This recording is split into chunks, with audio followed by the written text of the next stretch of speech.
The East Texas restaurant is back open tonight and serving dinner after being ransacked by a man on drugs. The burglary happened overnight at Ruby's restaurant on East Gentry Parkway in Tyler.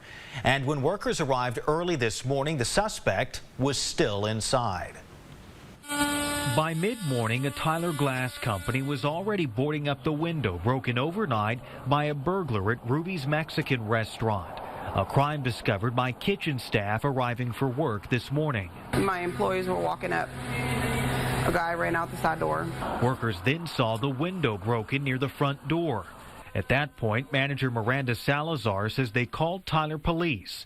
They were able to give officers a description of the man, someone they recognized as a homeless man living in a camp near the restaurant. The officers flooded the area, they got the call, and they were able to apprehend the suspect in the case and had evidence that tied him to the burglary. Officer Andy Urbaugh says police arrested 26-year-old Timothy Gardner on a charge of burglary.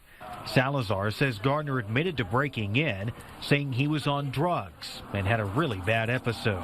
For my staff in the kitchen, they were scared because as they pulled up, the guy was running out the side door.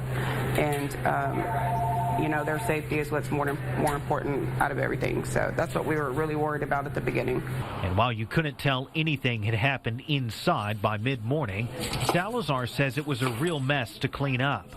Surveillance video indicated the man had been inside for about 6 hours. Moved everything around, threw food on the floor, opened drinks, threw it on the floor. The computers, everything was turned around, messed up.